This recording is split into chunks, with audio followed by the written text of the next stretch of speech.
Michelle Baumstark and I were also in touch, is Senator Rowden pointed out it's up to Cindy O'Loughlin. Now, I don't know if anything's changed. My girl. But she was basically at the point I talked to him yesterday via text, maybe midday. They thought they were going to go in today, but I'd be surprised if these senators are going to be able to drive in this. I mean, from around the state. I think it'd be a really big excuse. This is a situation right now. Just two main highlights we want to point out, Randy. Number one, I-70 in Kingdom City is closed westbound. There is a deadly crash. A semi has crashed. My colleague Marina Diaz is on the scene of that.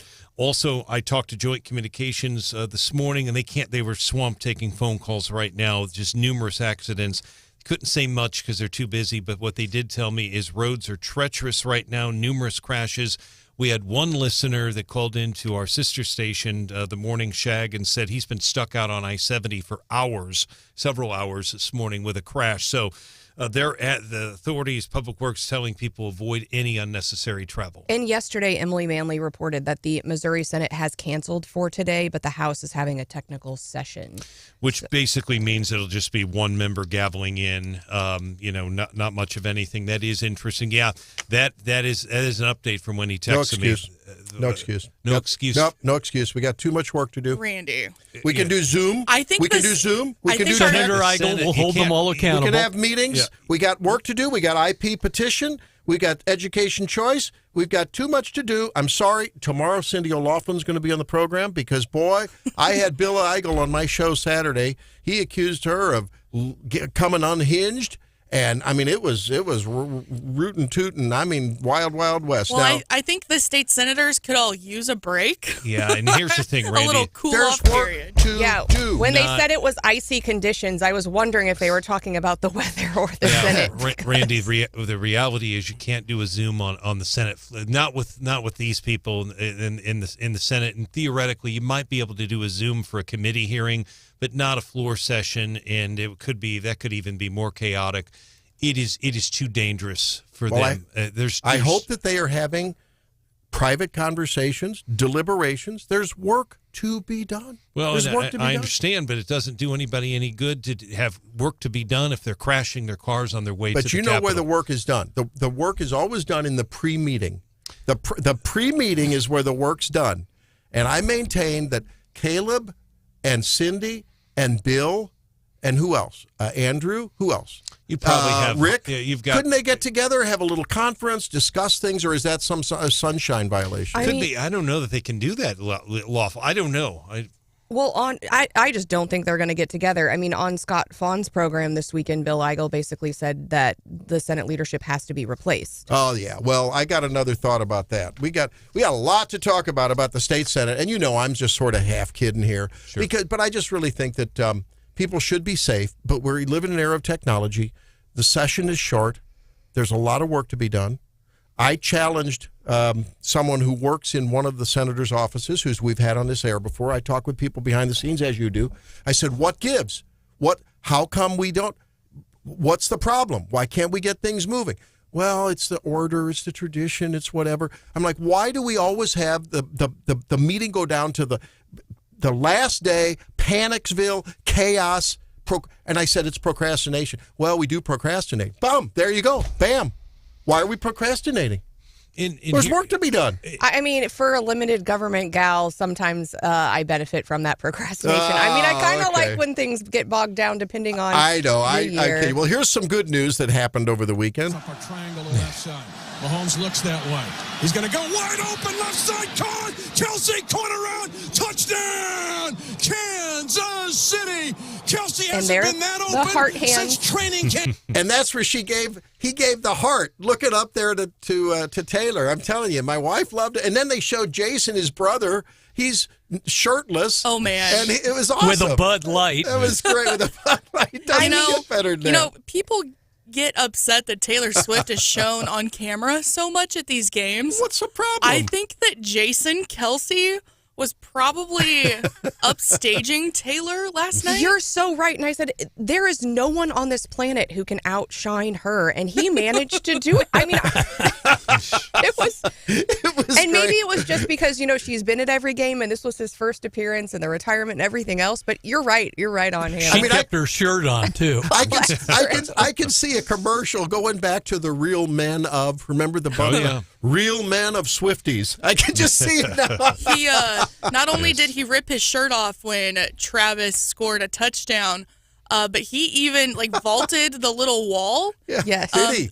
Yeah, so he exited their little press box area and was high-fiving fans. And chugging, I think. And he was in combat boots and gray sweatpants and shirtless. He's never won any awards for his fashion since. Travis is He's going to be a always... dad again, we understand. Oh, really? Yeah. Well, there's a lot going on. DeSantis is out. He canceled some of the morning talk shows yesterday, led to speculation that later was confirmed. We'll talk about what that means in terms of the New Hampshire primary tomorrow and the overall race. Missouri Senate, as we mentioned, is in a meltdown, less than a month into a session. And it's great to see the Chiefs actually play more like we're accustomed to the Chiefs playing, actually catching the ball. They played much more characteristically. And to your point about the Senate and time and pressing. I'm kidding about it, sort of. It's worth mentioning. The governor doesn't even deliver his State of the State address until January 24th. It's Wednesday at 3 o'clock, if weather permitting. And it does look like it'll take place, although this weather has just been a disaster for January. It's been bad. They don't get hardly anything done anyway until he makes his proposals. Yeah, because he makes his proposals. I would argue his State of the State might be better served to be moved up earlier in the month anyway, any governor. But not much happens until a governor unveils his budget, so they're not really that far behind right now. That just doesn't make sense to me. I mean, why wait a month into the session to stake your claim? Well, now they have referred 300 bills. They have to committees. Both governors in both parties traditionally have been moving it back and back. I mean, back in the 80s, Governor Bond would deliver it, early on, but this has been a tradition. This is as late, though, as I've ever seen it, the 24th. Yeah. Well, and we are getting live texts about the weather. Someone, I think it's Steve, is saying confirming Benton and Pettis counties are significantly iced over. He says 65 is better, and Ben says I can verify that Macon roads are treacherous. So we appreciate your input, and if you're out and you're seeing something, feel free to text us. And I want to thank whoever was doing the roads in my subdivision just south of the city. They were out salting at 4:30 today, and but I imagine that's Boone County trucks. I know. I heard from other Zimmer folks that they were following the salt trucks all the way in, so they are out. And the rain is beginning to melt some of the ice, but no. So look, I just. How was your drive, Randy? John, I have a big A truck, buddy. Yes, you do have a big A truck, a big A diesel truck. But ask the folks good. to remind you that four-wheel drive and just because you have four-wheel drive, if it's ice, those it doesn't always work. It helps you go, but it doesn't help you stop, Randy. Yeah, you did tell me. Or turn. No, you had a slide there's this a morning. technique. There's a technique.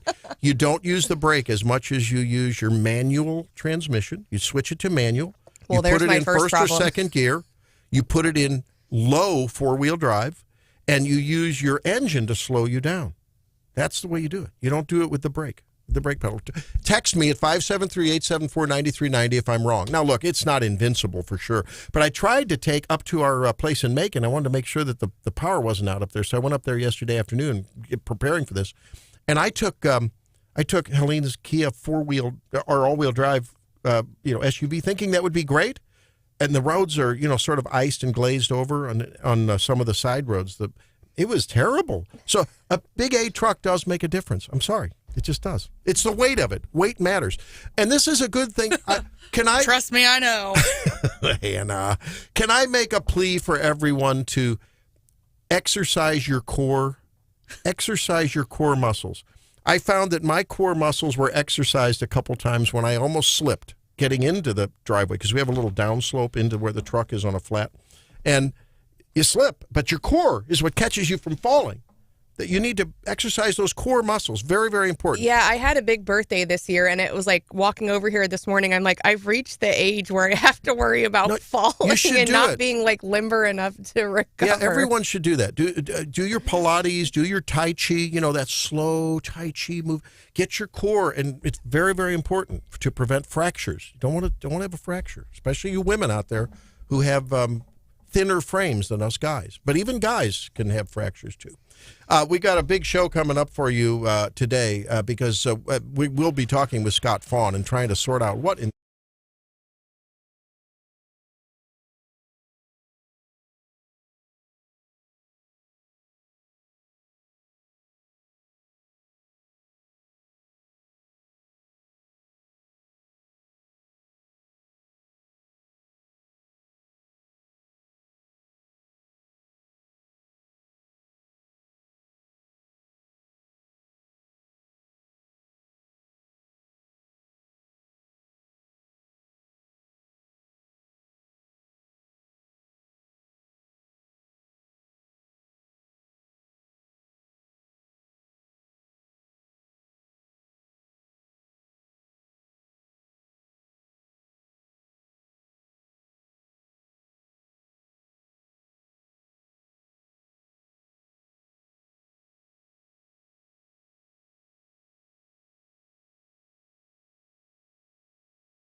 year, a repackaged form of warmed-over corporatism that Nikki Haley represents.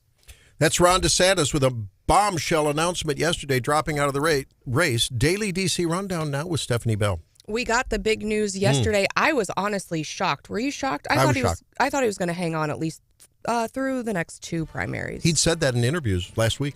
And it's hard to understand maybe like what broke the camel's back. But I think what he said in his speech was, look, I can't keep asking people for money. I can't keep, committing volunteers if I don't see a path forward. And really, I mean, a lot of us have been saying there's no path forward for a while for DeSantis and even for Haley, but she's staying strong.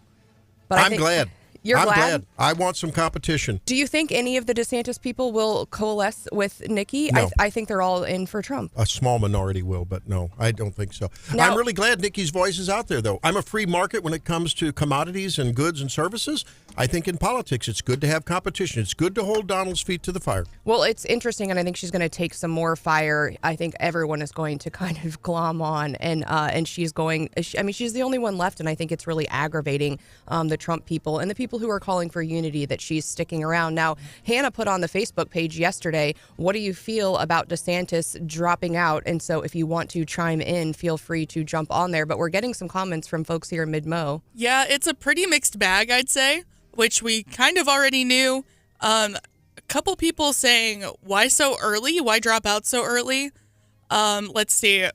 Paula is saying that she's disappointed that he probably won't be the vice president pick since he's from Florida. Yeah. Yeah. I'm glad Nikki's voice is in there, and I hope that it tempers Donald Trump's rhetorical style. I'm not going to go any further. I still have my questions whether he can win a general election. Well, and Bob is also saying that he pictures DeSantis as the 2028 Republican nominee. And I saw a lot of that reflection as well, that with DeSantis dropping out early, he kind of saves his political career and saves face for future elections, which I think is right. If he would have fought this battle to the very end, I think it would have been hard to come back, especially with the numbers that he was putting up. Yeah, but I think now what we're seeing, and this part I'm really excited about, is who's going to be the VP pick. And we're hearing more and more, a lot of rumors swirling around. You know, we hear a little bit about Tim Scott. We've been hearing more and more about Elise Stefanik. So Kristi Noem. Yeah. She was stumping with him the other day. Stefanik. Everyone is stumping with Trump as of late. Hannah. What does that mean? She was on the stump with him. She was at the podium. Oh, Yeah. on the You've podium. heard of a stump speech? Yeah, stump speech. No. Doing the campaign appearances. Yeah, with we it. got Gotcha. John. You got some splaining to do with producer Hannah here. I think we do.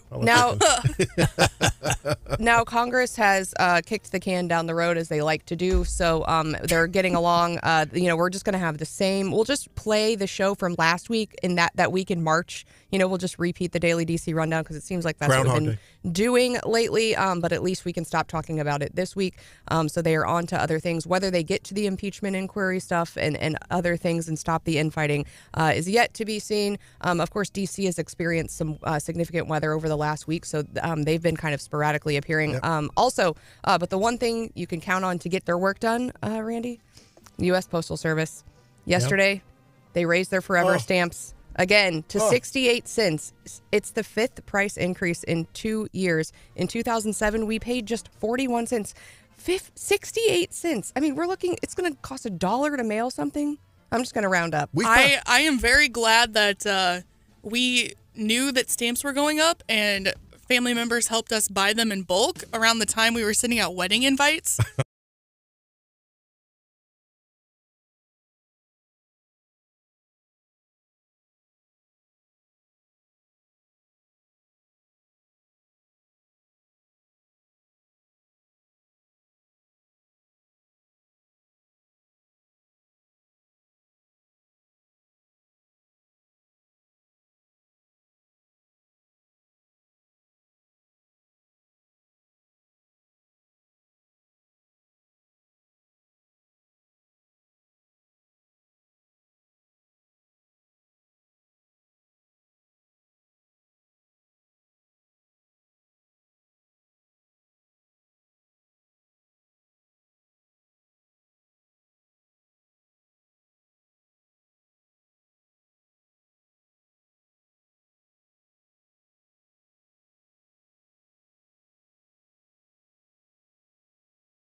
but there's not a slot at 6:45 for a guest. I screwed it up. And I'm so sorry. producer Hannah put the guest at 6:35, and I diligently, because I'm trying to be disciplined. You'll notice that when we get to What's Hot with Hannah, you will be on time for 7:25. Okay. Trying to be disciplined. Mm-hmm. And I read off the show sheet that Britt Smith was going to be with us now, but that's not until about 10 minutes from now. So he will give an update on what's going on the roads. John, again, we're getting a lot of text on various road conditions. Are you hearing any improvement down in the Jeff City area before we get to Britt? No, I just heard from my son who was out in it briefly and turned around and immediately went home. And he was out in the country, and by the time they got to Highway 63, they turned around, called off their plans, work for the day, and headed back. So it is not in good shape at all. Right. And we have gotten a report that there is a salt truck in the ditch in Jamestown, if that tells you anything. Wow. Okay. So, yeah, it's tough out there. You were just saying weight matters. Those salt trucks are pretty heavy, Randy, and they're still having some trouble. Yeah, well, that's the problem. Once you get the inertia going, things in motion tend to stay in motion, and the heavier they are, the more in motion they stay. So that's... And now, things Chuck, at rest tend to stay at rest. That's right. Like the Senate, who doesn't want to come in and work because there's a little ice on the ground. Now, Chuck, the truck driver, says the key to recovering from a slip without a total wipeout is to not walk and step rigidly. Stay loose. That's a good one. We had another one that said, where was it here? It was a really good one. I can't find it. It was basically slow and smooth. If you're driving, be slow and smooth. You don't want to. I think that's feather Nathan. the brakes. Feather the brakes if you're going to use the brakes. Use your engine to slow you down. Our friend Nathan is in the military, and he says if you're driving, follow the old military tenet: slow is smooth, and smooth is fast. Slow is smooth. Smooth is fast. That sounds like a Sade song. Remember What if Sade? I'm not smooth or fast? You're I took it smooth. real slow all across the parking lot this morning. I wish I'd have had my camera running as you ladies were walking I was across the parking afraid, lot. knowing you guys were all over here and people were eating it, that someone was going to turn a camera on the rest of us. Well, so I get real nervous in the ice because I'm terrified of falling on ice. Same. And I get probably a little dramatic about the ice. Yeah. But I got put in a group text this morning with a couple of the dudes in the building. And when Shags from one of our sister stations said, "Holy cow, it's really bad out there." Yeah. You know, with a few more expletives. Yes. I said, okay, good. I'm not just being dramatic. If he thinks it's bad, it's really bad. It is bad. It is bad. Now, Dwayne says our grader operators are having to put chains on, especially, it's very slick, especially on gravel roads.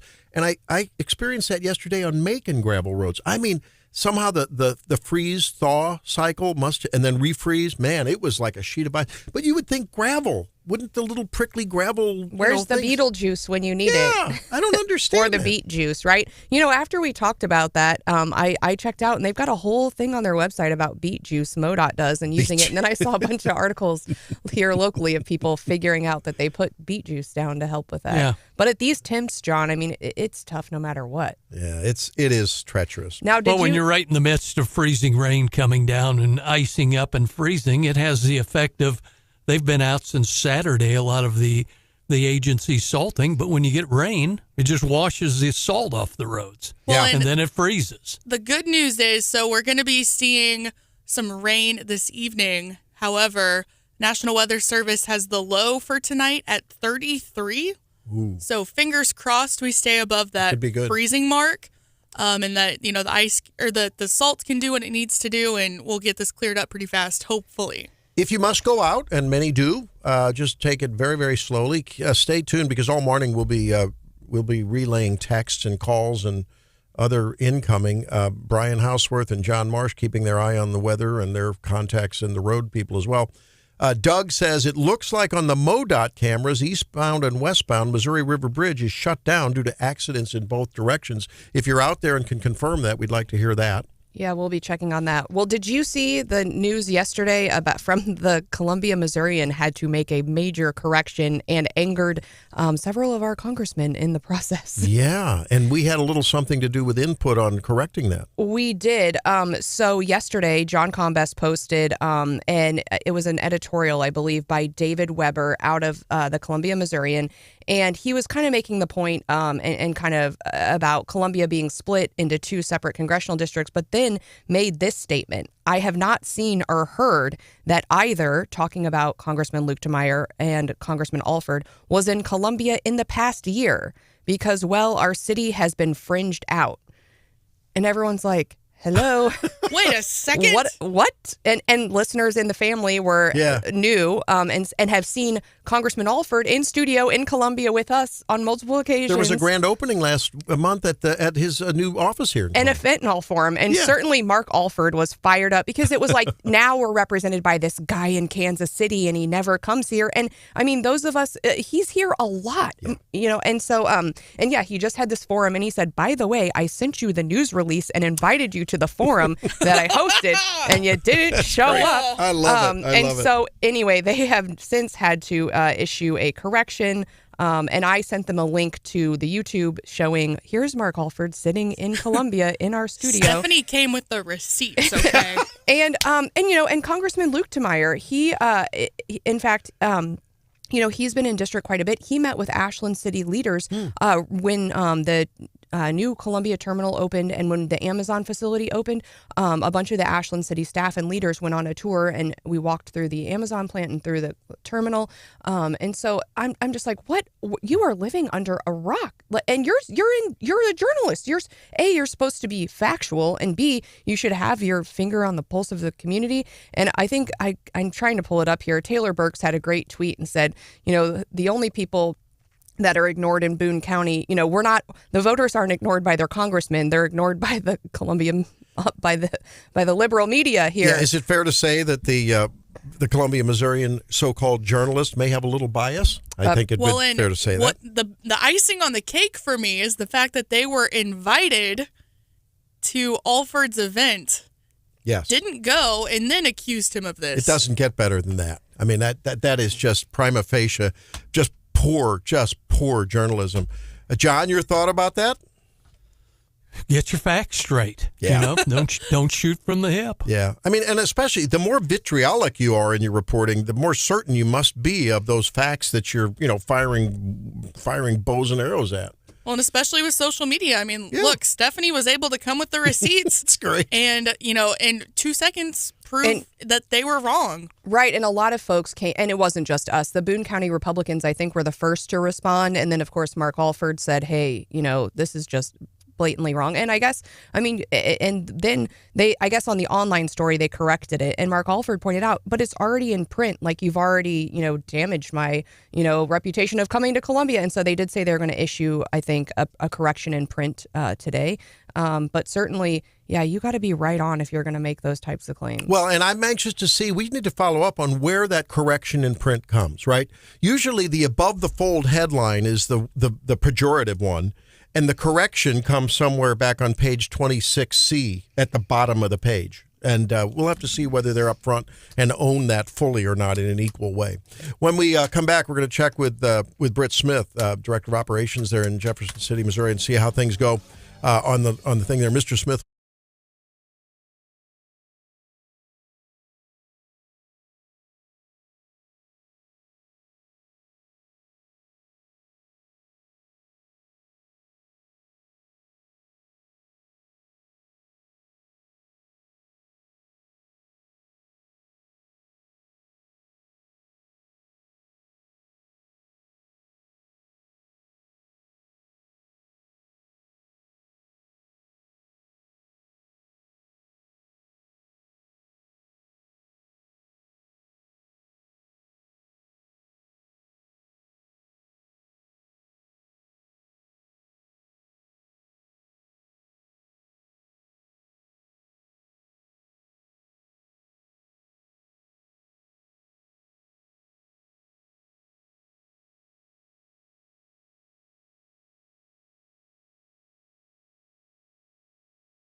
Back from Las Vegas. Good morning. Viva Las Vegas. Hannah, producer, direct from the Marriott next door. Waiting for my Olympic gold medal in There's figure producer skating. Hannah. And John, how you doing, man? You made it in okay. No falls, no spills, everything good. Nope, I came in early before it got here, so yeah, we're good to go. Did you even go to sleep? Yeah, I went to sleep for a while on the wonderful couch in the break room. Oh, there you go. Yeah. Gosh. And Brian Hauswirth will be joining us in a minute. Joining us now, Britt Smith, Operations Division Director, Jefferson City Public Works. Boy, you have a lot on your plate this morning, Mr. Smith. Yes, it is an interesting morning for sure. And I hope everybody is sitting at home drinking a hot cup of coffee and figuring out what they're going to do at home until about noon today, because that would be the best plan. What kind of special precautions did you take going into this event, and what's going on right now, just from a technical and, boots on the ground and chains on the ground perspective? Yeah, well, we've had several small events, the last week, and so we had a pretty good coat of salt on the roads going into the weekend. But dealing with ice is one of the worst things that we have to do, and especially one that's like this, where it'll rain for a little bit, then it'll stop, and rain for a little bit. So what we're seeing is a constant refreeze back, even after we've treated a road. Our drivers came in about midnight last night, and got out, quickly realized that we're going to need them chained. So we got chains on all the trucks, and they're treating the roads as best we can. I've been driving around for a while now, and the main roads, if you absolutely have to get out, the main roads in Jefferson City are passable if you're being careful. But those secondary roads, especially those cul-de-sacs on a hill, they are not good to travel on at this point in time, and probably won't be until at least the sun comes up from about mid-morning or noon. Well, I tell you, it's just really changeable. So it just seems like every 12 hours, something different's happening over this last 2-week cycle. John Marsh down there, you have a question for Britt. Yeah, Britt, talk to us about the challenges of, one, working on this ice. And I can't remember, did you guys ever go the beet juice route on the roads? No, we've not made the transition to juice. We use a product called liquid calcium that we believe works a little bit better. The beet juice is probably a little bit more environmentally friendly, but we use calcium. And really, the liquids are most effective in colder temperatures. Right now, we're in the upper 20s. Salt is our best friend right now, especially with a little bit of rain coming on it. That salt liquefies pretty fast and melts that ice. But when we get down to below 20, that's where we use calcium chloride, a liquid calcium, and to add with that salt to get us a little bit better melting. Are there any particular areas of concern this morning from folks? Is it worse in one area or another? No, I really haven't, other than the hills. I mean, Jefferson City, we're blessed with you're either going up or down a hill, no matter where you are in town. But those minor roads that aren't getting the traffic, number one, and on steep hills. We had problems getting some of our staff in. I actually drove out and picked up one of our staff members and got him in this morning because he was at the bottom of the hill. He hiked up the hill, and I went and picked him up at the top of the hill.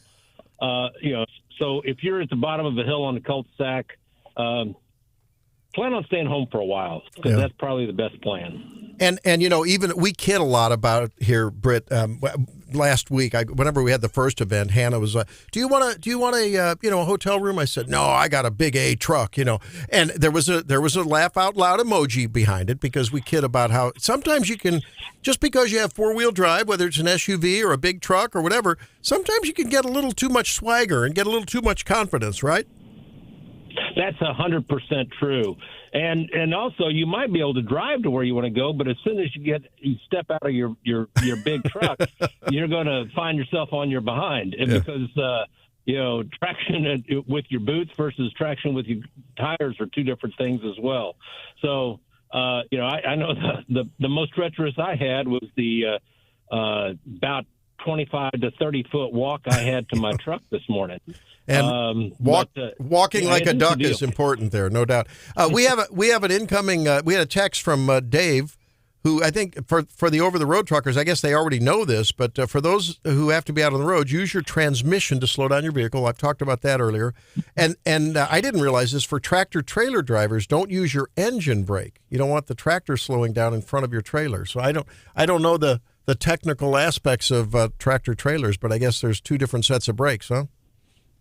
Yeah, that's true. You definitely don't want to, before you get into a jackknife situation and the trailer gets in front of the truck, and that's never good. Yeah.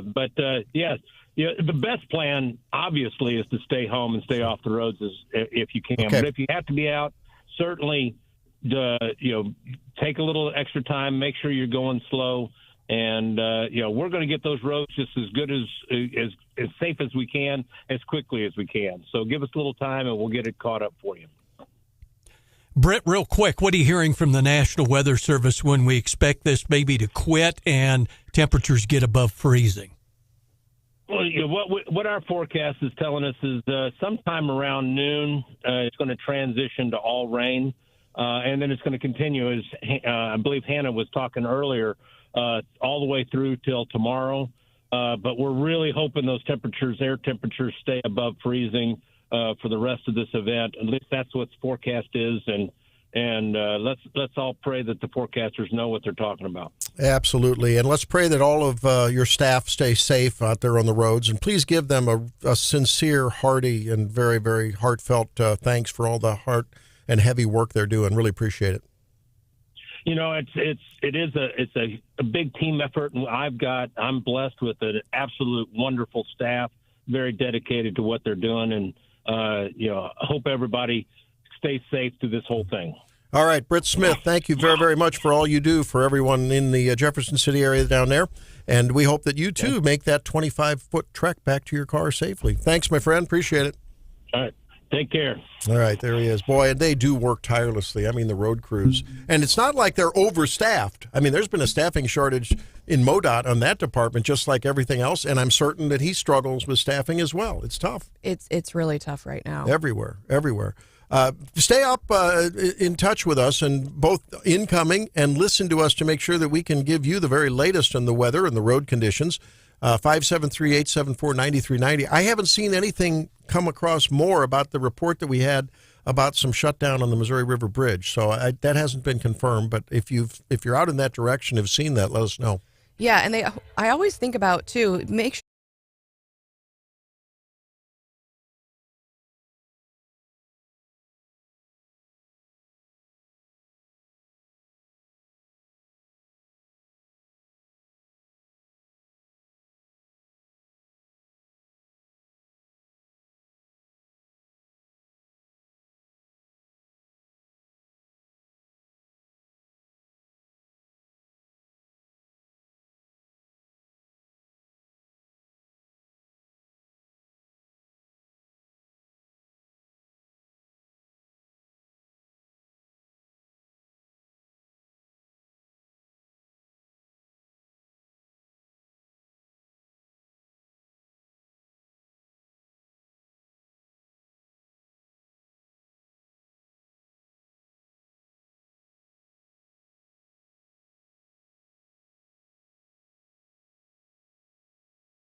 trampling every other senator's ability to We're not move trampling. something See, forward. once again, and there it is again, the daily reminder of my campaign. Thank you, Senator. We don't need a daily reminder because we have you to remind us every day. You keep talking about me. I just want to pass IP reform.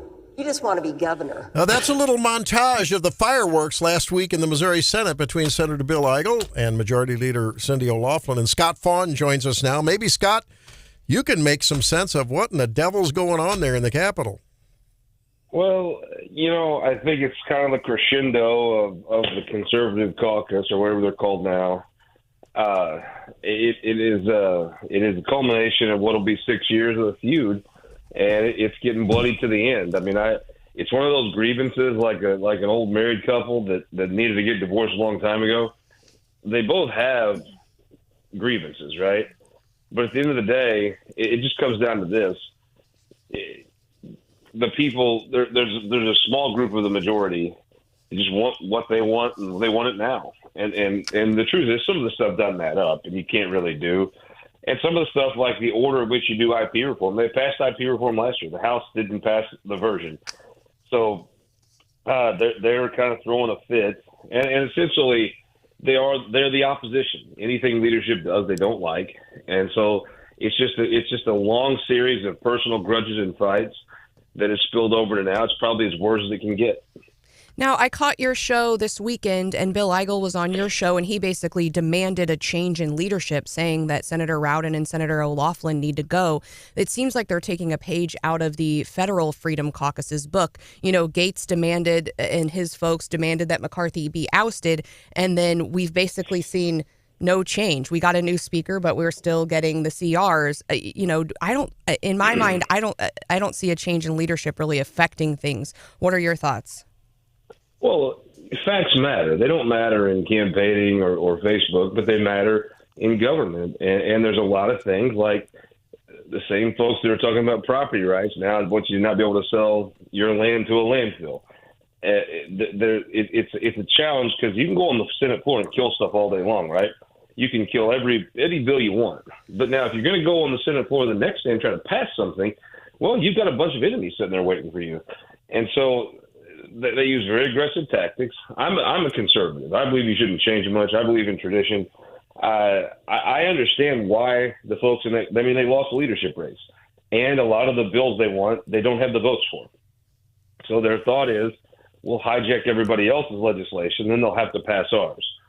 And instead of trying to sit and work through and compromise like the other senators have to do, they try to jump to the front of the line. And they did it with IP reform. The funny thing is, if there's something that every senator on the Republican side truly wants, it's IP reform. I don't know that they have the votes for any specific one of the reforms, but they all want to do it. But they're going to force them to go through the normal process. And it's not a timing issue. It's simply the House and the Senate couldn't agree last year. It wasn't that's one. It's not about Senate leadership. They did pass an IP reform bill. Yeah, absolutely. Scott, we appreciate you joining us, and I know it's very interesting, very good show, by the way, over the weekend. I do want to point out for our listeners, we have a number of crashes across the listening area, literally too many to mention, but I-70 right now in Kingdom City has a deadly crash, westbound I-70. There are a bunch of crashes. I talked to the dispatchers in Jefferson City, in New Florence. We've got crashes in Boone County, crashes in Cole County, and people are stuck in a number of spots, so be very careful out and about. Scott, I want to ask you about the weather and how that relates to the Senate today, because obviously they didn't get much done with all the chaos on Thursday. But when I checked with Caleb Rowden yesterday, the pro tem, I told him about the forecast. Of course, he's not in charge of the floor schedule. That's Cindy O'Loughlin. But he told me they were scheduled to go in. That was probably mid-afternoon he said that. And he said, of course, that's the majority leader's decision on that. And I understand that. So they're not going in today. Does that push them back much? Because not much gets done anyway down there until after the governor delivers the state of the state anyway. It won't. It'll be totally irrelevant to whether anything passes or not. Look, I'll tell you, if I was in the minority and the opposition, I would have, and the whole thing is about urgency. We have to pass this now. I would use today to criticize them. But when you look outside, I think they made the right decision. not to come in. I mean, you're talking about crashes all over the place. Correct. By the way, respect to you guys. I mean, you guys have to get in that studio. I don't know how you made it this morning. I'm sitting in my nice toasty place looking out the window. My goodness, I've got a lot of respect for you guys getting in the studio this morning. But yeah, this won't matter for legislation. But everything leadership does, the minority of the majority is going to throw a fit, and I'm sure this too. Scott Faughn joins us, publisher of the Missouri Times and host of This Week in Missouri Politics, here on Wake Up Mid-Missouri on a very icy day. Be very careful if you must get out. I mean, just utmost caution. Yes. Scott, on the weekend TV show, you had a couple of the Dems on and talked to them about where they're at with the potential ballot issue on abortion in Missouri. Maybe recycle what they told you. Well, they finally got it together. The pro-choice groups have been fighting amongst themselves, almost like the Republicans in the Senate, and they've really drugged their feet. And it was just a bunch of personalities, hard to get along. Everybody wanted their way, but I think the pro-choice side's come down on a proposal similar to the Ohio ballot measure that basically just says you have access to an abortion in the Constitution. And because it's vague, of course, now you'll have another whole spate of legislation and court fights. So, but they've got it together. Kind of the person with the ACLU has sort of spearheaded it. They got about $5 million behind it. They'll get on the ballot. If Ohio and Texas are any example, it'll probably be a formidable IP, and the pro-life side's got their work cut out for them. Well, that's the problem. I mean, I think a lot of us on the pro-life side of the spectrum, Scott, are looking at this situation saying, why isn't there either IP initiative petition reform? And we should explain why that's important in these kind of matters. It was important with Medicaid, with the right to work, with marijuana, and now upcoming with the abortion rule. But many of us are scratching our heads saying, why can't reasonable people get together on the pro-life side of the fence and come up with a constitutional amendment alternative that maybe limits, the abortion at a minimum and authorizes the legislature in the future, as the culture changes and as feelings change, to really ratchet it down even further, as just one example of some alternative? Because right now we see none. I'll tell you why. Is because if you go 1 degree off of whatever an interest group thinks, then you're labeled a rhino and mocked and hated and said you're for your abortion. The truth is, I think the Republicans have a law that's out of step with the people of this state. It is more restrictive than I think folks want. And instead of, like you said, sitting down and figuring out a way to do a very moderate adjustment, whether that's rape and incest, life of the mother. I'm not an expert on abortion by any terms, but I do believe right now the law is further out than the public. They can't agree on anything because it's what the pro-choice people struggle with. If theirs wasn't aggressively pro-choice, then they were maligned and attacked. I mean, we live in an age where you have to have the most extreme crazy position, or your own side mocks you incessantly. Well, and that's why they're all afraid. And I'd have to disagree with you both in that the pro-life side is not united. Of course, I'm serving as spokeswoman for a new coalition, Missouri Stands with Women, and the pro-life side is united in that this ballot measure is extreme. It would essentially allow taxpayer-funded abortions up until 9 months. And we might disagree on where Missourians are at, but they're certainly not at, taxpayer-funded abortions up until the moment of birth. Well, but that's what we thought about Ohio and Kansas, and look how they voted. I mean, if you ask everyday Ohioans and Kansans, they would shudder. But look at the way the vote turned out in both constituencies. I think Missourians have long worked for pro-life laws, and I think and elected representatives who are pro-life. And I think when they get educated about the ballot measure, and we're out in front and we're united about educating people, I think Missourians will get educated and will stand on the side of women. If I understand Randy's point, you're saying they should have got together on a reasonable, pro-life amendment that did have some of the protections that Missourians, my gut tells me want. And I'll tell you why. There's a group that'll just, if you're 1% out of step with them, they'll attack you as pro-choice. And Scott, I guess, Scott and Stephanie, where I'm coming from on this is, I think one of the criticisms that the Republicans have in recent election cycles nationally is we're against something rather than being for something. And yeah, we'd all agree that we're all against abortion. I think everyone's against abortion up until the day of birth. You would think that Ohioans and Kansans would be against that too, but somehow there wasn't enough education, enough push. I'd rather be for something that's passable than against something that shouldn't be, but in other places has passed. And but based on a lot of misinformation. Well, but how can we fight that? Yeah, but that's everybody that loses an election says, "Oh, they lied about me or misinformation."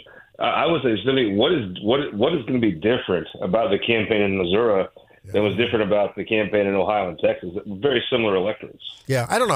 I agree. We need to definitely, forcefully, vociferously, from all mountaintops, yell what's wrong with the IP that's out there.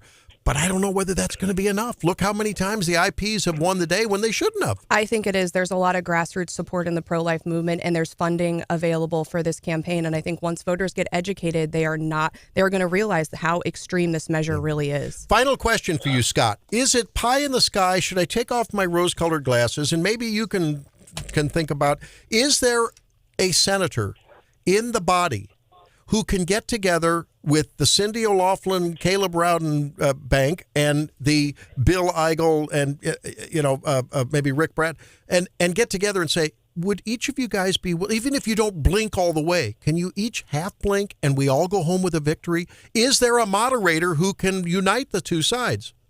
Well, if you're Cindy O'Loughlin and you've got 17 senators and most of the time you can move things, pick one of the other ones off, your take would be, well, I'm in charge here. I have the votes. Get in line behind me. And I think at the end of the day, that's where it comes down to is, Cindy O'Loughlin's not going to let somebody else hijack the floor. She's made that clear.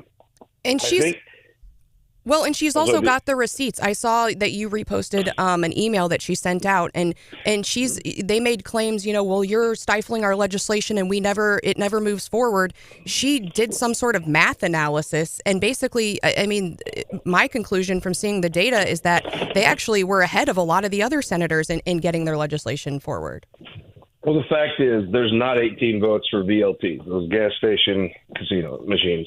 There's not. I don't know if there's 18 votes. There's not. I don't know if to restrict another person you can sell your land to. There's not 18 votes to just eliminate property tax without a plan for where the ambulance district would get funding. So I think some of the times Dave Schatz couldn't get them the votes. Caleb Rowden can't. Cindy O'Loughlin can't. Sometimes there's not 18 votes, and how you respond to just not be able to get your legislation done is some people put their head down and work harder at it, and some stop the process. Yeah. And I get why Bill Eigel's doing what he's doing. It's a long list of some real and some, I think, more flimsier grievances that have built up over time, and now they're just going to grab everything. The one thing I think you may see on Tuesday, always before there was, Caleb Rowden could do this or that, but there would have been ramifications from those things as well. I think they may have found the floor. I don't know that it gets much worse than this. Well, I know I interviewed Bill Eigel on my weekend show over the weekend, and he really ripped into Cindy, and I shared that with her, and she's going to be on with us tomorrow. I think Cindy O'Loughlin will be on with us tomorrow, and there's another side to the story that Eigel is very forceful and very Trump-esque in his messaging. I think you've got two groups of people in the Missouri Senate: people who are there to make laws, and people who are there to just make points. All right, there you go. Scott, we appreciate everything every week, man. We look forward to the next conversation. Stay safe, brother. Yes, sir. You too. Always fun. All right, Scott Faughn, there he is. And there is a lot going on. I just wish that the two sides could get together. And Cindy's right, though. There is a standard, there is a tradition, there is order. And maybe if he would just let order take place and encourage a little more expediency, I think we'd all like to see that. We'll talk to her about that tomorrow. We're going to ask her. 7:10, I believe she'll be. I'll let you know about that. I'm for.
You know, it wouldn't be so bad, Randy, if you didn't say on air in the 6 o'clock hour that you were going to be on time for What's Hot with Hannah. I'm trying to instill discipline, self-discipline. It's not working. Well, you're shooting yourself in the foot along the way. Okay. That's okay. Kind of like the artist we're going to feature in What's Hot with Hannah this morning. Mm-hmm. Are you familiar with Elle King, the country / pop artist? I am not. So who's her dad, the actor? Rob Schneider? Yeah. She's kind of on the outskirts of making it big. I wouldn't call her a big artist, would you, Stephanie? No. She's most famously known for this duet that she did with Miranda Lambert. Here's a little bit of it. It's called Drunk and I Don't Want to Go Home. So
You're going to have to ask them that. Their per diem isn't very much, though, is it? It's like 100 and something. Oh. It's a matter of principle. It's a matter of principle, Producer Hannah. Now, I guess they might maintain that they're doing work at home, right? So they're going to do work anyway. They could be. Well, and folks are asking how we got here this morning. Many of us stayed in a hotel next door and then ice skated, some of us on our feet, some of us on our rear, down the hill to the station. But, that's a possibility. I mean, these folks have, many of them have places in Jefferson City, so they could have traveled in late last night like we did if they wanted to get into work. But certainly we're hearing some really, that the roads are just treacherous. It was kind of fun when we all made it into the building, comparing our harrowing stories of ice skating in with our coworkers on our sister stations. And it was determined that we need to install a rope to the front door to the building. That's great. So that next time this happens, all we have to do is latch onto the rope and kind of, pull ourselves in and just kind of skate along as we go. And next time I'm coming in early and I'm going to install a camera outside so I can catch all of the All right. No, we don't need to do that. No. I can't. It's early in the week, but I'm already accumulating my winners and losers. Cherie Reich, she texts us, I am not going to Jeff City to get per diem. Cherie Tolson Reich. Yeah. And the per diem's about $100, by the way. Yep. It's they barely cover your hotel in a lot of places, but it is there. I do want to mention, guys, I just got off the phone with the Missouri State Highway Patrol in Jefferson City. There are numerous, the scanners going crazy in the newsroom. Wrecks everywhere, but basically throughout mid-Missouri, I-70. And if I-70 is icy, folks, that means your side roads and your residential roads are going to be icy. The dispatcher told me I-70 is icy throughout the region. We still have a deadly crash right now, 145-mile marker, westbound I-70 near Kingdom City. Lots of wrecks near New Florence. We have listeners who are stuck in Boone County right now. I know Columbia Public Works still has their 19-member snowplow crew that is reported for work. They are still on duty, and we have just received word from Jefferson City officials that they are closing City Hall today in Jefferson City due to the ice storm. John knows, we've been around a long time. John, they almost never close City Hall.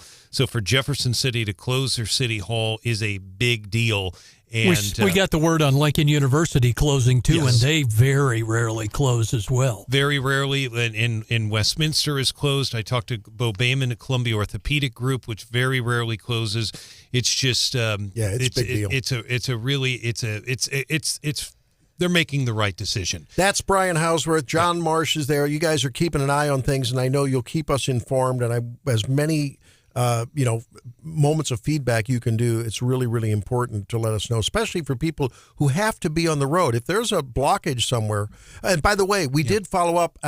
We did receive a text about this alleged blockage at the Missouri River Bridge. Clear. Yeah, clear. And that's why, and I'm very reluctant. I appreciate it. Yeah, it's been a stressful morning, to say the least, for me in the newsroom. I mean, these are very stressful days because the phone is ringing nonstop, and I'm high stress anyway. But the reality is, I wonder sometimes when people call in on stuff like that, I wonder if they're calling from a different location, or maybe they don't realize where they're at. So it could be they were calling from another location. But we have so many wrecks right now, and then we've got other people that are literally stuck right now on the interstate. But to Stephanie's point, the hotel next door does a great job. This is not a criticism, and they do a great job. But it was dangerous to walk in the ice over there. I could barely get to my car, and I was outside about 11 o'clock last night. Hadn't quite started yet, so this came down very, very quick.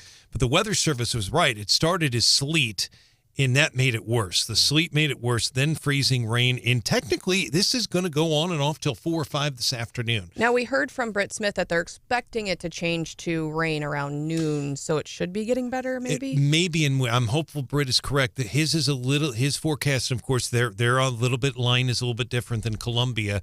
I hope he's correct, but for Columbia on that I-70 corridor, on and off till 4, hopefully, again, we hope it moves up. But technically, the winter weather advisory for both cities goes to 6 o'clock. And we are getting an update. Truman VA and community outpatient clinics will have a 2-hour delay today for folks. Absolutely. I was not aware of that. That's good to hear. But again, just be very careful out there. We appreciate all the calls, appreciate everybody letting us know.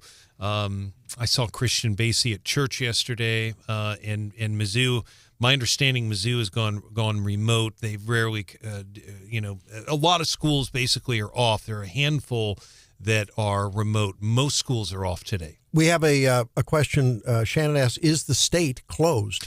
State is not closed right now, but that is a situation. John knows this.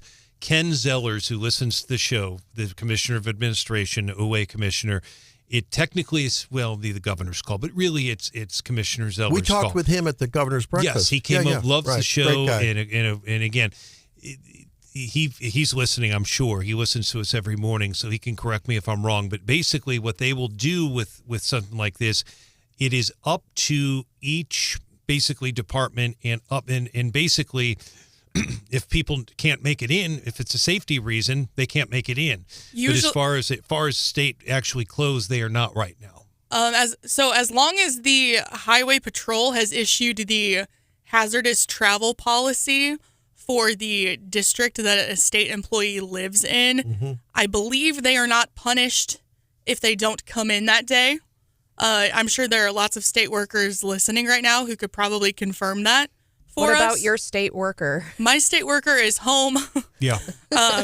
Because he tried to skate down our front steps this morning. So. And Hannah, I believe you are correct. I used to work for the state very brief, a couple of years, and that was the policy. And I don't think this is a situation where everybody knows it's dangerous. The governor's listening to us right now. I know that for a fact. Everyone on your best behavior. So, the bottom, and the governor listens a lot of times anyway. But yeah, it is a situation. And Randy, to your question, John will remember this. This is the situation that they don't want to have happen. Kit Bond was governor back in the 1980s. I guarantee you there's a lot of KWS listeners who will remember this. And I'm not doing this to embarrass a former OA commissioner. He made the call that he thought was right at the time. But the forecast was iffy that morning. And it was supposed to be maybe 3 to 4 inches. We ended up getting almost a blizzard. I want to say it was 82, 83. I can't remember the year. I was in grade school. But the commissioner at that time made the decision to send all the state employees home. He thought, and the timing was bad. Everybody got stuck in the blizzard. I don't know if you remember that, John, but it was a disaster. People were stuck everywhere, and the administrations, and they weren't really criticized. It evolved over the day, right? It did. Yeah. He made it was a tough decision for him, and I know people were upset at the time. I hope not with him, but I mean, it was just a situation. You don't know what's going to happen. So I've always said err on the side of caution. And that's just how I feel. But this is definitely a situation where you can't walk. I mean, you can't walk on this ice, so you're not going to be able to drive on it. I've got a text from Patricia who says, forget dignity. Rather than fall, be bruised, or break bones, I crawled. Well, that's a safe thing to do. We have a colleague in Jefferson City, Kevin Hilly, who I believe slid down a hill on his rear end. Did you hear that, John? Yes, he had a pair of very wet jeans in the seat of his pants when he came in from outside this morning. At least that was his story, was that he slid down the hill on his rear. Exactly. It's country music, guys. And one other closing to report here. It's worth mentioning the Boone County Courthouse is closed at least until noon. Derek Hucks, direct quote, Deputy Court Administrator, he is saying unsafe road conditions resulting from winter weather. Without question. So just be careful, folks. If you like the Highway Patrol has said, unnecessary travel, and be careful. And again, we've got a horrific crash right now on I-70 in Kingdom City. Marina Diaz reporting it's a semi. There may State government employees, get a hold of your immediate supervisor and ask them what to do before you hit the road. That would be the right thing to do, and obviously they may have to do some remote work, but no one's going to be punished for not being able to make it. May I give a shout out to my out and about? Once in a while, I just to talk about what I see when we're out and about. Yesterday, we were coming home from church, and I said, "Boy, I'm hungry." And instead of cook, she's been cooking like crazy because we've been in a lot. I said, "Why don't we stop by?" So we went over to Panera over in Faughn and Providence, and we're sitting there eating our brunch, and all of a sudden, 7 or 8 young ladies walk in, obviously college age, and they crack open their books, and they open their laptops. And I noticed their books were not science books. Their books were not history books. Their books were not books on CRT and DEI. Their books were the Bible. And And I couldn't help but as we left, I said, boy, how refreshing it is for this old guy and his gal to see some young people in the Word. And these ladies were from Gamma Phi Beta and Kappa Kappa Gamma. And they related stories how they had been raised in the faith and they'd come here and they've sort of coalesced and I guess they get together once in a while and they do a Bible study. And so hats off to the ladies of Gamma Phi Beta and Kappa Kappa Gamma who were doing some Bible study yesterday morning. And I think it's good to see. It's great to see, and I think there is a lot more of that than we really. It just may not make it public, but we tend to get down on the younger generation. There's a lot of, trust me when I tell you, that at the churches here in Columbia and Jefferson City as well, there are a lot of young people reading their Bibles. Yeah. I see it all the time. And, that's one of the pleasures I have, going from the afternoon to the morning, working with Stephanie and Hannah and the younger people here. It's always great to see. There is hope. You guys give me hope. It's not all lost. All right, when we come back, John, you're going to share some goodness out of the box with us.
The garage door opener doesn't work when it gets this cold. Snowblower dude was here to blow out the driveway, but he needed me to move the roll cart, and it was frozen solid to the ground, our coworker says. I pushed, shoved, and kicked my shoulder into it like a charging lineman, but it wouldn't budge. Not a bit. Then all of a sudden, the plastic sides of the roll cart folded over. I was leaning hard into it. Now I'm face first on top of the can, like a hot dog in a bun. The bottom still frozen tight to the driveway. Soup cans, milk jugs, and all the other stuff is scattered across the driveway as the snowblower dude is dying from laughter. He said, as the final humiliations, I'm trying to get back up. A Seagram's bottle I had just finished and put in the trash scooted right over to the snowblower dude like a frozen hockey puck. He said at this time they about had to hospitalize him, and now you know the rest of that story. I feel like the Seagram's bottle is the equivalent of, when someone in your house is doing dishes in the sink and you have a dirty plate and you have to try to figure out a way to slide it in there that's the least offensive way. You know what I mean? And I guess maybe it might be time for a new fresh jug of Seagram's to be opened up, as long as it's afternoon when you do that. You share it with the guy snow blowing your driveway. There you go. That's great. Hey, we have, John, some news on the Columbia Police Department has said that due to the conditions, they have a delayed crash report protocol. And we'll talk more with Matt Nichols from the CPOA when we touch base with him at 8:10. But apparently, if it's a non-emergency accident, call 311 or report online, but if they will respond to injury, serious injuries or criminal elements, of course. So lots being altered around. Have you heard anything from the police in Jefferson City, John? Just numerous accidents and slide-offs, and they're advising to take it easy if you absolutely have to be out, and if you don't go. And Hannah, you said there was a text from a Boone County Roads spouse, right? Yeah, getting a report that a dump truck has flipped. It sounds like everyone's okay, but pretty scary. Yeah, be careful out there. We joke about making it into work and, being a real man, I don't know about that. Take it easy out there. Maybe real men are wiser than getting on the roads these days. Well, Randy, wasn't that unusual like we heard from Britt Smith back in the day? You and I can remember. I mean, changed were things people put on their cars on a regular basis. They had real deep snow, some ice with it. Now that's pretty much for passenger cars and all that's kind of unheard of. And remember snow tires with with treads snow on tires? them, studs in them. Yeah, we have a caller. Turner wants to weigh in. Hi, Turner. Welcome to the program. Good morning. Good morning. I know the ice is tough to walk on, but we all have old pairs of shoes, and I'm sure Stephanie has a whole bunch of clogs that she has one or two pairs that she won't wear. And I have done this. I farm, and I have to get out every day and feed cattle. And one of the things I have done over the years is a pair of old boots. I went and got some short screws from Westlakes, a box of the pointed screws that have hex head, and put about 25 or 30 screws in each boot. And you can walk on this stuff just like it's regular. And they've iced. I know that pair of boots is at least 7 years old. Now, are you putting the hex head on the inside of the sole, or are you screwing it in from the bottom? That could make put it in from the bottom. And of course, you don't use 2-inch screws Better because make sure you wouldn't want to put your foot on that. But get a box of 3/8 screws, and 99% of your boots and shoes have at least a 1/2-inch sole. And that hex head will bite like you can't believe in this stuff. That's a great idea. Wow. And one of the things I just saw, there's a state snowplow off in the ditch on AB. Oh, boy, yeah. And we had Brenda who said that we had her husband flipped his dump truck. So, yeah, when the road crews are having a hard time keeping their vehicles on the road, the last time I remember this was in 21 during the polar vortex storm that we had then. That was terrible. And I saw something on Tony Lupo's Mid-Missouri Weather Facebook page that this is, he was comparing and contrasting what we've gone through in the last couple of weeks to the 21 freeze. A lot going on there similarly. Well, we're going to check with Matt Nichols because the CPOA released a press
primary race, the GOP side, ahead of the New Hampshire primary tomorrow. We'll be talking about that, of course, throughout the week. And tomorrow, certainly, Governor's State of the State address Wednesday. That'll be covered on both KWOS and KSSZ. That is 939theeagle.com or KWOS.com. You can get it there as well. Along with Stephanie Bell, back from Bellagio. Yes. Las Vegas. Las Vegas. Viva Las Vegas. It's a beautiful city. Did they have holograms of Sinatra singing and, Dean Martin, the Rat Pack? I didn't go in the Sphere this time, but I did see the Sphere, and it's doing all sorts of cool things. There you go. And it was packed. I mean, it's nice to see travel and leisure travel fully back. I mean, there were so many people there. It is. Good for the workers, good for everyone, good for us.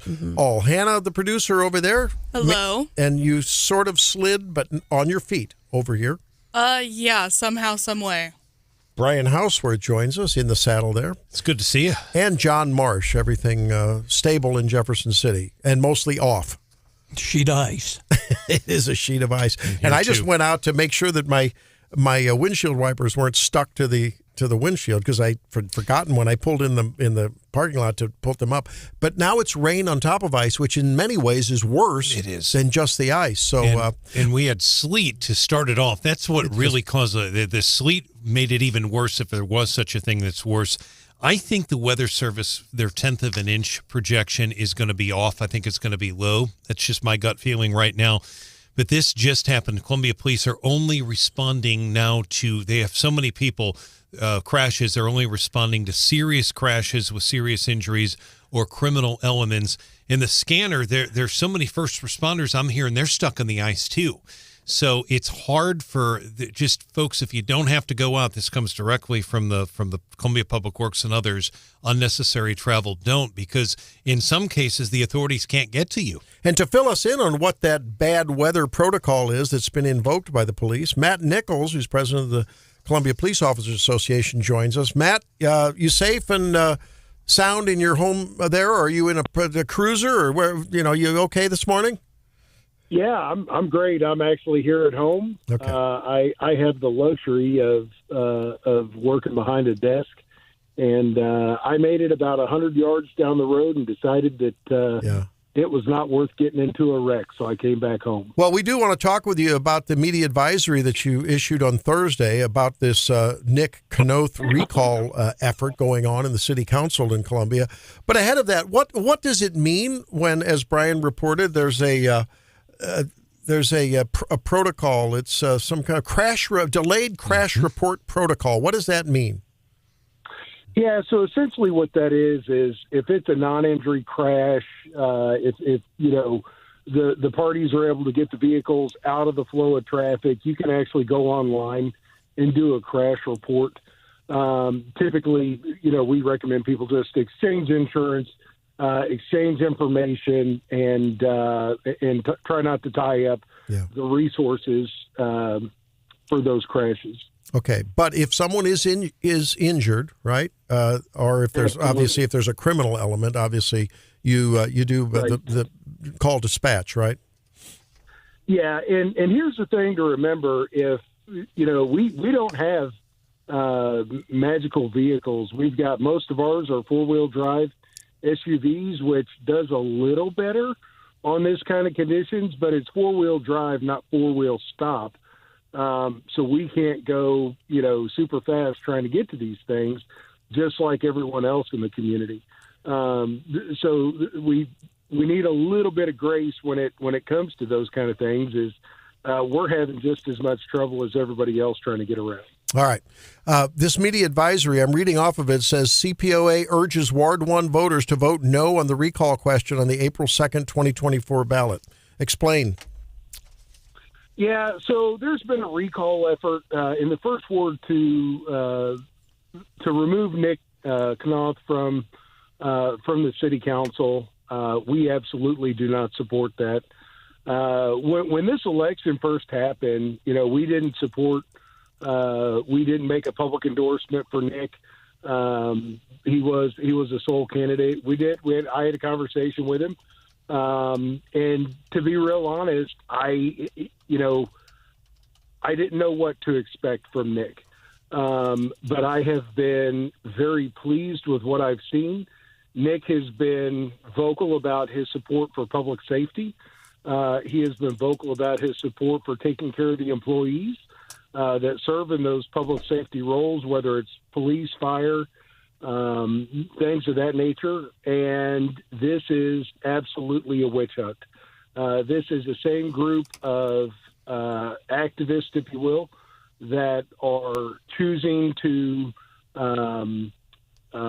stay relevant in our community. They don't have Councilwoman Fowler, former Councilwoman Fowler, there to give them a platform to spew their rhetoric, and they're upset. And so this is their recourse, is a recall for no good reason.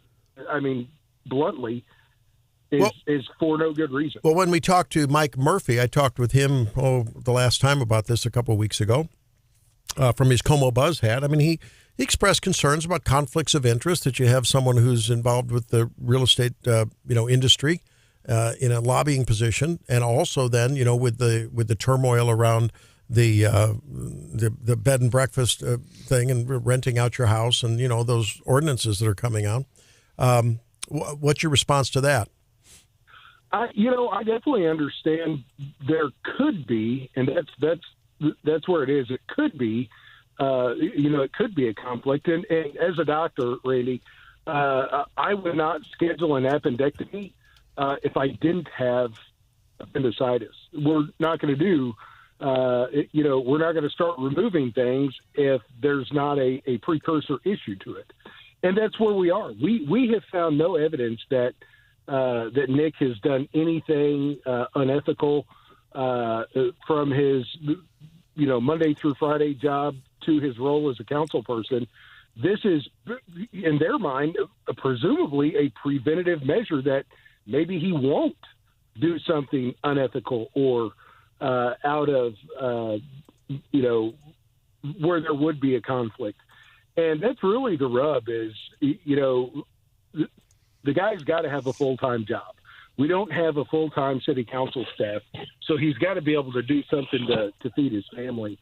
And his career path is, being a lobbyist or whatever it is. And I am absolutely confident that if there were ever any semblance of a conflict, he would recuse himself. I mean, they do it all the time. And you're bound to do that. Having a conflict is not a problem. It's failing to recognize it. That's the problem.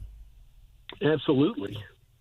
I'll give two examples, one in Columbia, one in Jefferson City, Matt, that I can remember. One is Brian Treese, who was our former mayor, and he, as you know, has been in the past a lobbyist. If anything came up in the past that was related to anything that he had done in the past, he would recuse himself, and did so. In Jefferson City, I know our former mayor, Tom Rackers, listens to us quite a bit on KWS. Tom at the time worked for Sprint when he was mayor, and if anything related to Sprint even came up for discussion, Tom not only would recuse himself, the mayor would leave the room. He would leave the room, and the city manager, I believe it was Steve Mays, I'm going from memory, would have to come back in and tell him to, because he would leave the room. So we've seen that before, and they recuse themselves. So we'll see what happens. I'm interested in one thing you say in this release, and you referenced it in your intro there, Matt. You say that the people that are leading the effort to recall Kanoth are those who want to defund, in your words, in some cases, abolish. Did I read that right? Abolish the police department? Yes, absolutely. It's the same group, guys. It's the same group that we have seen time and time again, that they are very few in numbers, but they're very loud. And their desire is to completely decimate the rule of law, modern law enforcement as it is seen.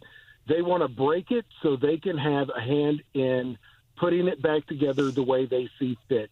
And that's Pat Fowler was one of them. And that's why, when she was a city council person, these meetings would drag out 8 and 9 and 10 hours and even longer in some cases. And she would give them a platform to where they could come spew their nonsense in public in a public setting. And this is the same thing. they no longer have a platform to where they can get up and make themselves heard, and so they're going to try and get rid of Councilman Knopf so that they can try and plant someone in there that will give them a platform. And I want to say when we're talking about Mayor Treese and some of the others where we've seen this issue kind of bubble up, there is a law about maintaining a campaign committee when you're a lobbyist. So in the past, when this has come up, it's really been about that campaign committee issue, not about conflicts of interest. No, and you're absolutely right. And what I'm saying is there was, to the best of my knowledge from memory, there was never even a suggestion that Treese nor Rackers had done anything wrong. I'm simply saying if there would have been, they recused themselves, as I recall. I know Tom left the room. I just use that as an example because Brian was a lobbyist. I mean, and other people have been as well. Mayor Fitzwater in Jefferson City runs the Pharmacy Association. Yeah, I think there was a complaint filed with the Ethics Commission on Treese just about the campaign finance issue, not about conflict of interest. Gotcha. And there, I think they said, yeah, you've got to shut your campaign. And I think there was an argument, hey, this law was really made for candidates who were in the state house, so they can't go from the state house over to being a lobbyist, and it shouldn't apply to locals. And I think that was the argument, or that was kind of the argument Treese had with the Ethics Commission. It wasn't really meant to apply to mayors or people on school boards or whatever who are just like we've heard today, people who are just trying to feed their family with their regular job. But I think ultimately they reached a settlement where he closed his campaign committee. Well, in this particular instance, is there a problem with him? Is that the alleged problem that he has a campaign committee and he shouldn't, No. Stephanie, or no? That I've not heard that argument. No. I think the complaint they have against Knoth is that he has a conflict of interest from even having this job as the realtor's Matt. And he would argue that there is no conflict of interest, that if there is something that comes up, he would recuse himself. But their beef is that he actually has this job with the realtors. That's my understanding. Yeah, well, so that's just an excuse to attack someone that it's basically a red herring, right? Their agenda is anything but this alleged conflict of interest. Is that what you're saying, Matt? Absolutely. And Stephanie, that's a great point. And I remember that pretty clearly.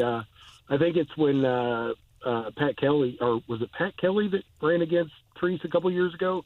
Anyways, when that went down, I remember the issue with the campaign finance committee, and it's my understanding that Councilman Knopf has already dissolved his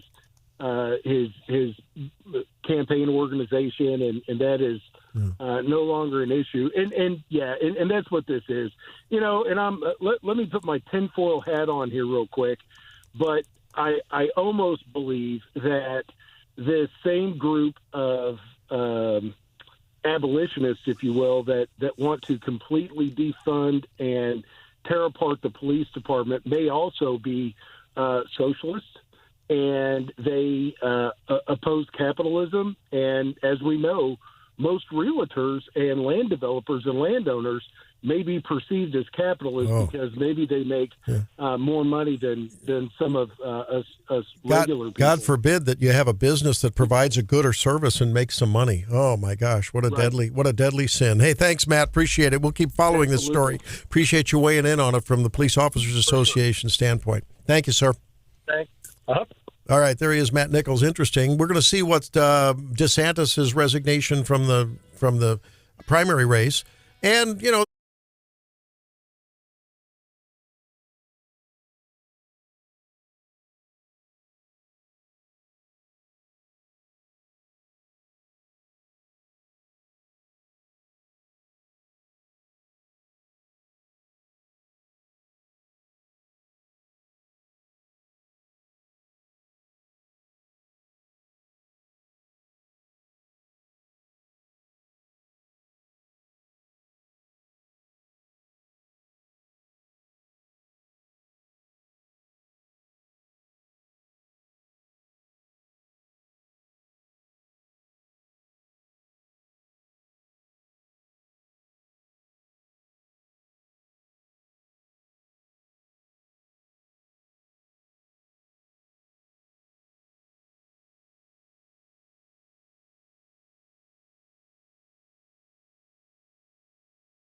in the positive, starting off our Monday right.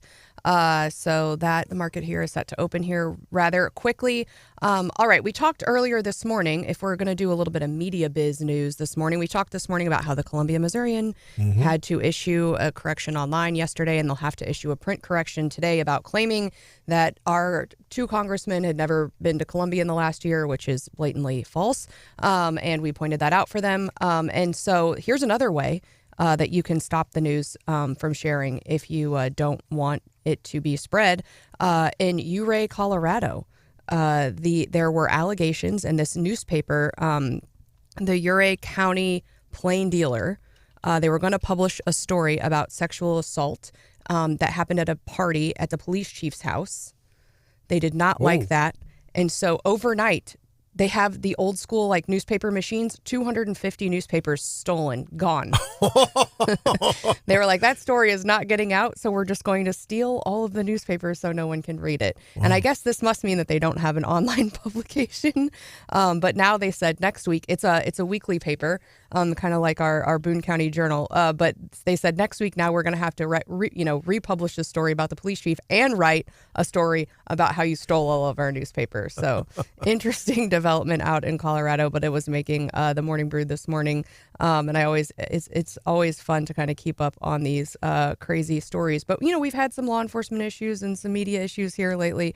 But I guess that's one way to put a lid on a story that you don't want to see. Ethics in journalism could use a reboot because it's really slid. It's really slid. It really has. And we saw that. We saw it right here yesterday. And that would have been an easy fact check, I think, if you Googled the fact that the 2 congressmen had a fentanyl forum less than about a month ago here in Columbia, and that Congressman Alford had opened an office here and had a big event and sent news releases to the Columbia Missourian, and they chose not only not to go but not to cover it, and then to claim that he's never been in Columbia. That's pretty bold. Here's another hot idea. Maybe the Columbia Missourian's editor should just tune into 104.5 News Radio, 950 KWOS or 93.9 The Eagle. You would think. Maybe just stay up with what's going on in this area. The Wake Up family was very quick to come to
To follow what's going on the roads. I mean, it's still slick. We got water on top of freezing rain, and we've got road crew trucks sliding off the road. One listener's husband apparently was involved in a dump truck flip over. Thank God that he's well, doing okay.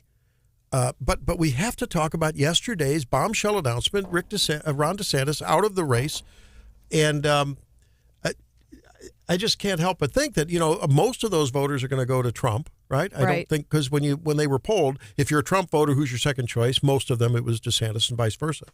But in the New Hampshire primary, independents can cross over. You can be a registered Republican on last Friday, and tomorrow you can register and be an independent and vote, however you want. So what say you? What impact do you think it's going to have on the race, Stephanie? I think the race is over. John? I've always thought it was going to be Trump and Biden. How important is it? Well, that's where I disagree. I think it's going to be Trump versus someone else. I want Nikki Haley to stay in the race desperately. I want her to do well tomorrow. Not necessarily because I think she'd have a heck of an easier time beating Joe Biden, especially in light of the news that Americans are suddenly a lot more upbeat about the economy. According to the Wall Street Journal, consumer sentiment surged 29% since November, the biggest 2-month increase since 91. This was reported by the University of Michigan on Friday. A sharp turn after persistently high inflation has been tamped down. The rhetoric from the administration is inflation is down. What people are hearing is prices are down. That's what people are perceiving. I guarantee it. They're not down. They just are going up at a slower rate than they were for the first 2 years of his administration. I predict you will see an economy that they can say, hey, look, yeah, we had some rough patch, but that was all Donald Trump's fault because of all the money that they laid on us and, blah, blah, blah. But look, things are better, folks. And by the way, we've got a kinetic war going now, and everyone loves a wartime president. And have you noticed the borders are a lot tighter the last 3 weeks? Suddenly they struck a deal with Mexico, and now Mexico's keeping some of these people back. You take those 3 hot-button issues and you make them much less hot on the plates of voters, independent and Republican, and you propel the abortion measure to the front, and you better have a stronger candidate than a polarizing Donald Trump. I'm worried about that. I mean, look, I'm happy. If Donald Trump wins the presidency, I'm happy. But with all of this news now trending towards an erosion of strong issues for conservatives and for Republicans in particular, am I the only one that's concerned that a strong 35% solid would vote for no one else base for Trump isn't quite enough to get it past the finish line, especially if a Michelle Obama or someone else runs instead of Joe Biden? I think there's at least a 50-50 chance it won't be Joe. I mean, I never thought that the economy would fall to be the number 2 issue, but I think if Trump can make this election about weaponizing the federal government against individuals, I think that issue might take precedence. You don't think that the facts that come out about, no one argues about the fact that there was a payoff to Stormy Daniels. It's about whether it was an appropriate campaign donation. You don't think that bothers suburban women? I think not as much as some of the other things. Okay. Brian?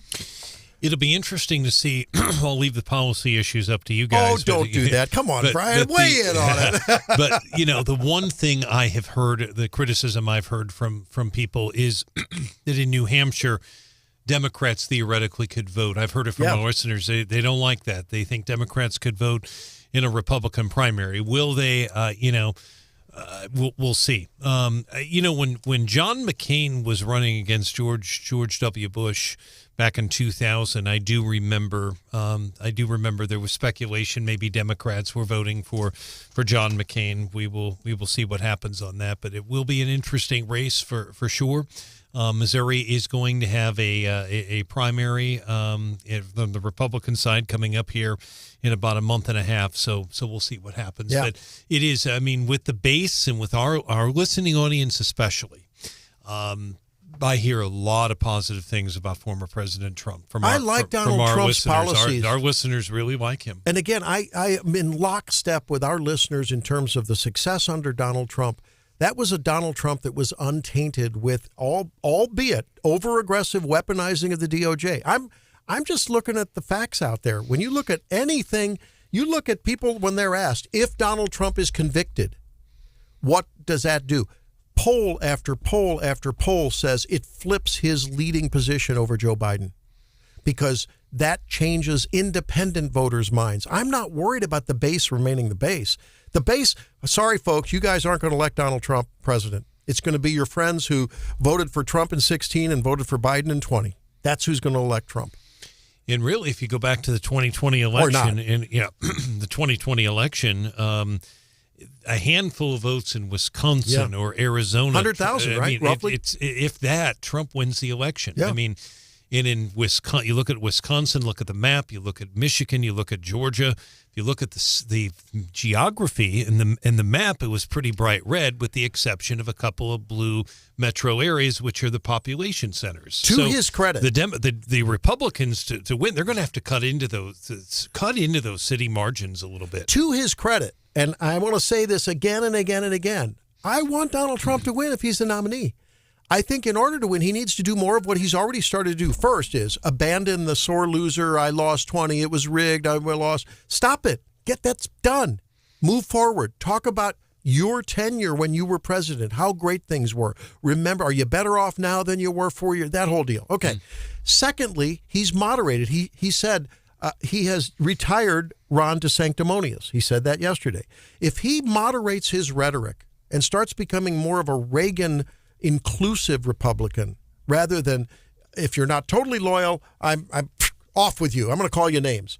I think that's the lane. That's why I want Nikki Haley in the race. I want to keep reminding him and those who can influence him, you've got to influence more than your base in this election. You absolutely have to. Well, and Vivek Ramaswamy had a lot of ideas that no one else had, and he has kind of brought him within the fold and even said he has some good ideas.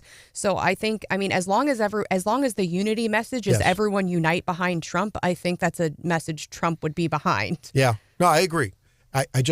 Donald, if you're listening, loyalty is a two-way street. Americans have a sense of virtue and decency, and part of that is being loyal as much as you can to someone who has been loyal to you. And if you go back and you look at previous Republican campaigns, I think of one that immediately sticks out, and that'd be 1976. Convention, by the way, was in Kansas City, Missouri. People forget that. I remember Ronald Reagan was sitting up there in the balcony and was waving to the crowd, and the announcer said, "Ronald Reagan's political career is over."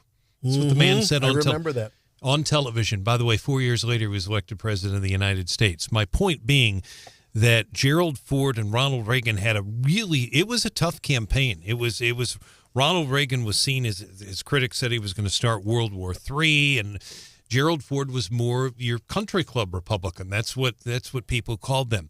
The reality is Reagan did endorse Gerald Ford. That was right after Watergate, by the way. And had Gerald Ford not made the mistake in that debate of saying the Eastern Europe was no longer under Soviet domination.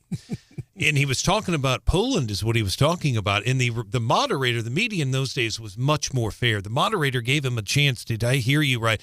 And he doubled down on it, said, yes, they're no longer under Soviet domination. Ford, I believe, wins that race. Maybe Reagan doesn't even come along 4 years later. The point is, it all depends on something like that. Yeah. Jimmy Carter ran a very tough race, but Gerald Ford was surging at the end and darn near won the election. So you're saying you want Nikki Haley to stay in the race. Some Republicans are saying that the party has to get behind him, but I use that as an example.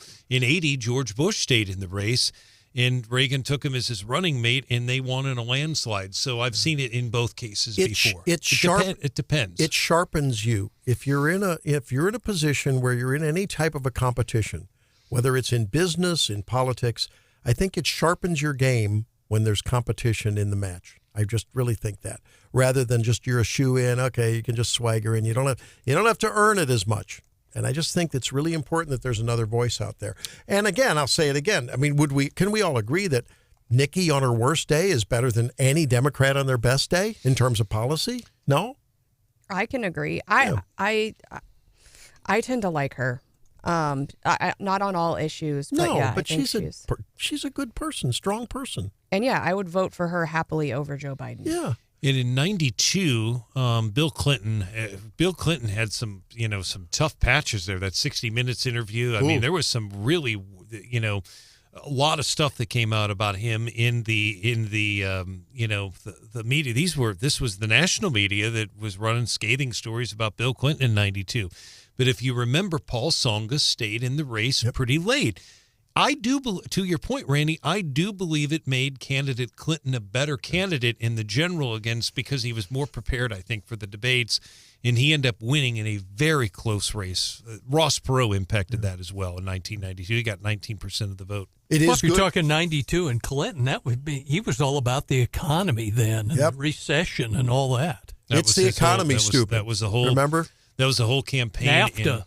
And Clinton, if you look at the map in Missouri, he won Missouri, last Democrat presidential candidate to win in Missouri.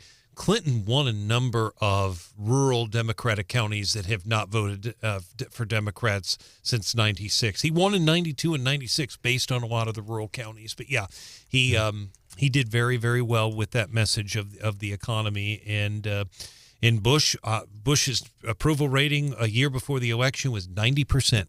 He lost the race. And the Democrats will do nothing. They will stop at nothing to win. And that means, if it means manipulating the economy to make it look better as we roll into November, if it starts a war so that we're behind a president who's behind our troops, if it's shutting down that border tighter than Donald Trump ever wished he could have, they'll do. If he opens up the pipelines and energy's cheap and we're paying 99 cents for a gallon of gas, Americans that are not engaged, this is not this audience, but Americans who are not engaged, they are fickle when it comes to their opinions in terms of their politics. And that's sad. They get the same vote the rest of us do. That's right. They get our listeners that know the issues.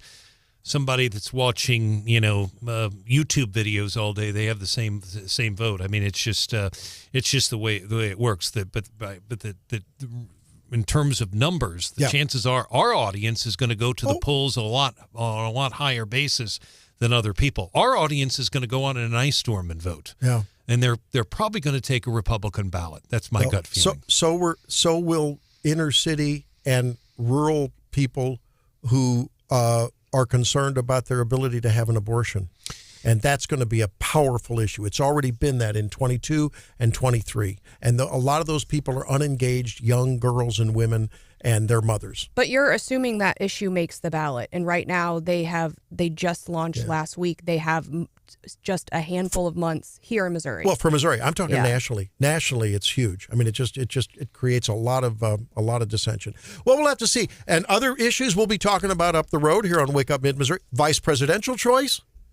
And what is RFK's position in the race mean? And you've got some pre-registration caucus information here. We do have. We're getting some more information. The Missouri Republican Party has updated their website, so we're encouraging folks to go to mogop.org, and there's a page that's called 2024 Caucus. You can pre-register if you're planning to attend the caucus, which will speed up kind of the check-in process. Mogop.org. Mogop.org. Guys, we just go ahead, Hannah.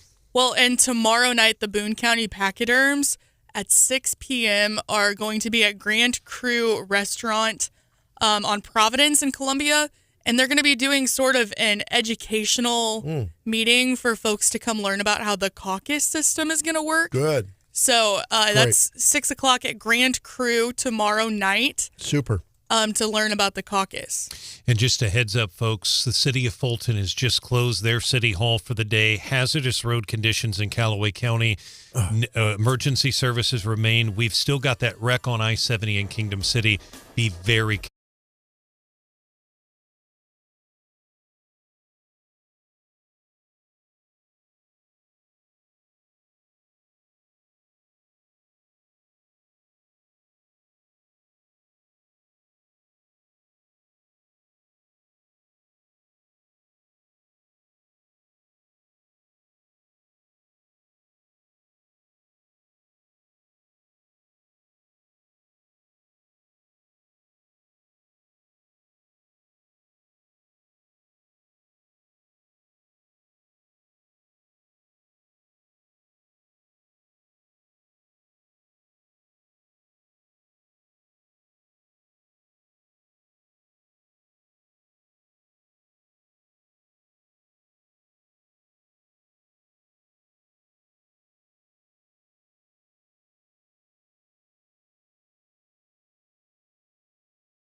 there was I don't know whether it was the Bills. I think it was the Bills. Anyway, there was a fan crying, and it got really. I think it was on Saturday, and it was all over TikTok, and people were like, "Did you see this grown man crying?" And then someone talked to him about his whole story, and he lost his dad at an early age. I think his dad died when the dad was 30, but that team was always their thing, and they always went to the games together, and they always had. He always had a lot. It wasn't that guy. It was a different crying guy. Multiple crying men over the weekend. But he shared this beautiful story of how that was his dad had hoped that they went to the playoffs every year, and so it was more than just the game, but all of the memories, and how he thought it would have been such a beautiful moment and the team had won whatever other crying guy I had seen. So, but just crying over a loss, that's tough. I just think it's an interesting comment. I hope that guy's as engaged with his vote for president and for his state and local officials as he is for the Bills. But there are probably something to really cry about. Huh? There are, but I mean, the people in those stadiums would also give us grief for people who cry over politics. And I would say I would be lying if I hadn't shed a tear or two over candidates that I knew that we worked really hard for that came close but didn't on election night and didn't make it. I've cried over much less. Yeah. I would defend that, though. I would defend that because that affects your life. Whether a football team wins or loses, what personal impact does that have materially on your life? I mean, it could. On your freedom. I think every time another fan from a different NFL franchise gets caught on camera crying, it's easy to laugh at them. But if the Chiefs had lost, there would have been Chiefs fans in the stands doing the same thing. Well, I call balls and strikes. I'd have called them out, too. I mean, it's a football game. Yes, it's great. It's great competition. I love it. Well, I don't know. Maybe I'm just weird that way. I mean, we've been so successful lately, though. It's I don't know that Chiefs fans really would have